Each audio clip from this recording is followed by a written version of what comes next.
అందరికీ నమస్తే. సో మనం పేరెంటింగ్ టిప్స్లో రోజుకొక విషయం తెలుసుకుంటున్నాం. అందులో ఒకటి ఏంటంటే కుటుంబం.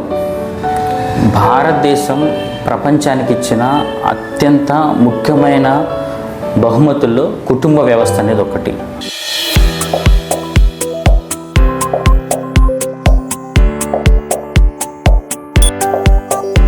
మన దేశంలో మాత్రమే కుటుంబ వ్యవస్థ అనేది పూర్తిగా సంపూర్ణంగా ఎస్టాబ్లిష్ అయింది. మిగిలిన దేశాల్లో అదంతా కూడా సగం హాఫ్ బేక్డ్, సగం ఉంటుంది కుటుంబ వ్యవస్థ అంతా కూడా. ఈ కుటుంబ వ్యవస్థ వల్ల మనిషి జీవితము ఎంత ఆనందంగా, ఎంత ఆహ్లాదంగా, ఎంత బాగుంటుంది అనేది మనం ప్రపంచానికి తెలియజేసినాము. మన దగ్గర నుంచే కుటుంబ వ్యవస్థని వాళ్ళు నేర్చుకున్నారు మిగిలిన దేశాలందరూ కూడా. అయితే ఇప్పుడు చాలా విపరీతమైన పోకడలు పోతున్నాం మనం. అందులో ఒకటి ఏంటంటే డింక్ కల్చర్, DINK. అది ఈ దేశంలో కూడా ఎంటర్ అవుతుంది. అది చాలా దురదృష్టం. చాలా బాగా చదువుకున్న వాళ్ళు, చాలా బాగా ధనం ఉన్నవాళ్ళు ఈ పని చేస్తున్నారు. DINK, డింక్ కల్చర్ ఏంటంటే డబుల్ ఇన్కమ్ నో కిడ్స్. అంటే భార్యాభర్త ఇద్దరు సంపాదిస్తారు, పిల్లల్ని కనద్దు, పిల్లల్ని పెంచుకోవద్దు. ఇది మంచి పద్ధతి కాదు. ఎందుకంటే మనిషి జీవితంలో పిల్లల్ని కనకుండా ఎప్పుడు ఉండాలి అంటే మోక్షం కోసరము, ఆత్మసాక్షాత్కారం కోసరము సన్యాసం తీసుకుంటే తప్ప మిగిలిన కారణాల వల్ల పెళ్లి చేసుకోకుండా, పిల్లల్ని కనకుండా ఉండకూడదు. ఇది 6000 సంవత్సరాల క్రితమే మన ధర్మశాస్త్రాలలో చాలా స్పష్టంగా చెప్పబడింది. మన ఋషులు మునులు మనకు చాలా గొప్ప జ్ఞానాన్ని ఇచ్చారు. వాళ్ళన్నీ ఆలోచించి మనిషి కావలసిన సంపూర్ణ జ్ఞానాన్ని మనకు అందించారు. చిన్న కుటుంబం చింతలేని కుటుంబం అని ఒకప్పుడు మనకు చెప్పేవాళ్ళు. కాదు, కుటుంబం ఎంత చిన్నదైతే మానసికమైన చింతలు అంత ఎక్కువ అవుతాయి. కుటుంబం అనేది మానసిక సమస్యలకి ఒక షాక్ అబ్జార్బర్, కుషన్ లాగా పనిచేస్తుంది. ఎంతమంది ఫ్యామిలీ మెంబర్స్ ఉంటే అంత సమస్యల్ని మనం షేర్ చేసుకోవచ్చు. మన సమస్యలు అంత తక్కువ అవుతాయి. ఎంత తీవ్రమైన సమస్య అయినా మనం వాటి నుంచి బయటపడవచ్చు. సో మనకి ఎక్కువ మంది ఫ్యామిలీలో ఉండాలి. ఉమ్మడి కుటుంబాలే మంచివి. ఎంత వీలైతే అంత ఉమ్మడి కుటుంబాల నెంబర్ పెరిగితే మనకి మానసిక సమస్యలు అంత తక్కువ అవుతుంది. ఎంతమంది ఫ్యామిలీ మెంబర్స్ ఉంటే అంత మానసిక సమస్యలు మనకు తక్కువ అవుతుంది. అంటే మనం ఎప్పుడూ చదువుని, డబ్బుని వీటినే లెక్కేసుకోకూడదు. ఎందుకంటే చదువు, డబ్బులు మనిషి జీవితం సుఖంగా గడపడానికి, హాయిగా గడపడానికి పనికి వస్తుంది ఖచ్చితంగా. కాకపోతే సంతృప్తిగా గడపడానికి జ్ఞానం కావాలి. జ్ఞానంకి, లిటరసీకి, ధనానికి సంబంధం లేదు. సో డబ్బులు మనిషి బతకడానికి ఖచ్చితంగా కావాలి. కానీ డబ్బులు ఉంటే మాత్రమే బతుకుతాము అలాంటి పరిస్థితి ఉండదు. కుటుంబ వ్యవస్థ లేకుండా, మానవ విలువలు లేకుండా బతకడం చాలా కష్టం. ఒక స్థాయి వరకు వెళ్ళొచ్చు, కానీ ఒక 40-50 ఏళ్ళు వచ్చిన తర్వాత మనిషికి ఒక లోన్లీనెస్, ఒంటరితనం అనేది వస్తుంది. అది అన్నిటికంటే భయంకరమైంది. దాన్ని మనిషి భరించలేడు. అది అంత సులభం కాదు. అందుకనే చాలా విపరీతమైన పోకడలు, ఆత్మహత్యలు అలాంటివన్నీ వస్తుంటాయి. డ్రగ్ అడిక్షను, ఆత్మహత్యలు అలాంటివన్నీ ఎందుకు చేసుకుంటారు అంటే ఇలానే కుటుంబ వ్యవస్థ దెబ్బతినడం వల్ల, కుటుంబంలో వీళ్ళ ప్రాబ్లమ్స్ని షేర్ చేసుకునే వాళ్ళు లేకపోవడం వల్ల. అందుకని కుటుంబ వ్యవస్థ అనేది చాలా ఇంపార్టెంట్. అసలు మనకి మనిషిగా బతకడానికి, సంతృప్తి బతకడానికి, ఆనందంగా బతకడానికి చాలా పెద్ద కాంప్లికేటెడ్ మ్యాథ్స్, సైన్స్ ఇట్లాంటివి అవసరం లేదు. ఇంగిత జ్ఞానం ఉంటే సరిపోతుంది, కామన్ సెన్స్. దీనికి ఒక చిన్న ఉదాహరణ చెప్తాను మీకు.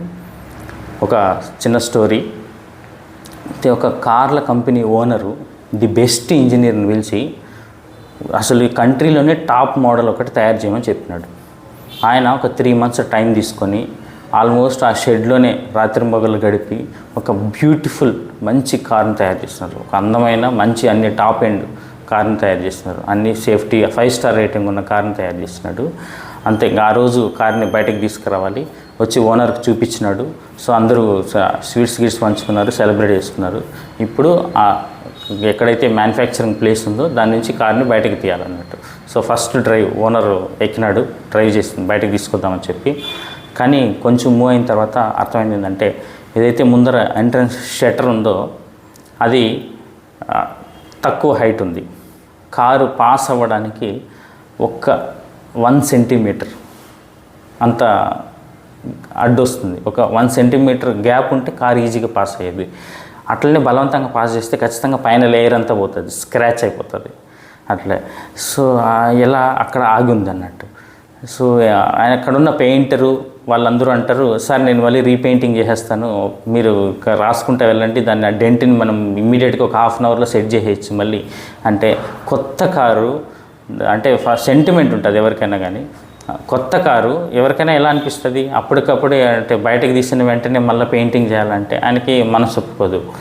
సో తయారు చేసిన ఇంజనీర్ అంటారు, సార్ రీపెయింటింగ్ అదంతా నాకు కూడా మంచిగా అనిపించదు, బాగుండదు, ఇంత కష్టపడి తయారు చేసినాము, కింద ఒక 1 సెంటీమీటర్ లేయర్ని తీసేద్దాము, లేదంటే ఆ షట్టర్ని కంప్లీట్గా రిమూవ్ చేద్దాము అని చెప్పి, శుభమా అని చెప్పి మంచి కారు తయారు చేసినామని ఆనందంలో ఉంటే వీళ్ళేమో రిపేర్ వర్క్స్ చేయడము, తవ్వడము, ఒక డోర్లు పగలగొట్టడము, ఇవన్నీ ఆయనకి మంచి శకునాలు అని అనిపించవు.